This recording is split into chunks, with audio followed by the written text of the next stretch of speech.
আজি ৰিংকিমণি ৰয়ে যি বৰগীত গালে এইটো আমি বৰপেটা সত্ৰৰ পৰাই প্ৰযোজক লৈ গৈছিলোঁ আৰু তেখেতেই আমাৰ কেইবাজনীও ছোৱালী আমাৰ আছে সত্ৰীয়া নৃত্য বৰগীত গাবৰ কাৰণে সময়ৰ অভাৱৰ কাৰণে তেখেতসকলক আমি দুইগৰাকী ছোৱালী বৰগীতত আছিল যোৱা নহ'ল আৰু সত্ৰীয়া নৃত্য সিহঁতে শিকিছে।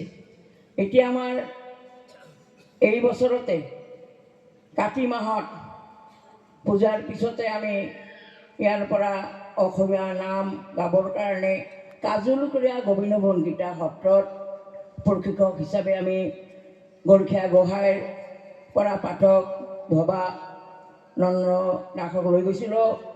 তেখেতে 10 দিন ধৰি এই অসমীয়া নামত তাল মান ৰাখি তাল ঘূৰা আৰম্ভ কৰি সকলোখিনি নাম শিকালে।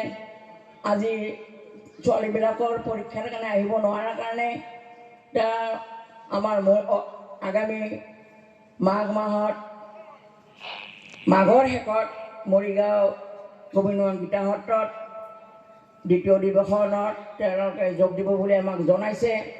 আজি ৰিংকিমণিৰ পৰাও আমি অশেষ এই বৰগীত শুনি অশেষ ধন্যবাদ জনাইছোঁ।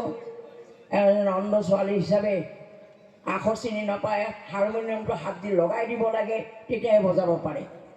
এনেকুৱা এজনী দীপ্তিমান ছোৱালীৰ মাত কথা শুনি সকলোৱে মোহিত নিশ্চয় হৈছে। আমিও অন্তঃকৰণে তেওঁক আশীৰ্বাদ জনাইছোঁ আগলৈ যাতে ভালভাৱে বৰগীত প্ৰদৰ্শন কৰে আজি ঈশ্বৰে যাতে কৃপা কৰে সেইখিনি মই আশা ৰাখি ইয়াৰ পিছতে আমি কাৰ্যসূচী অলপমান নাগাই আগবাঢ়ি লৈ যাওঁ।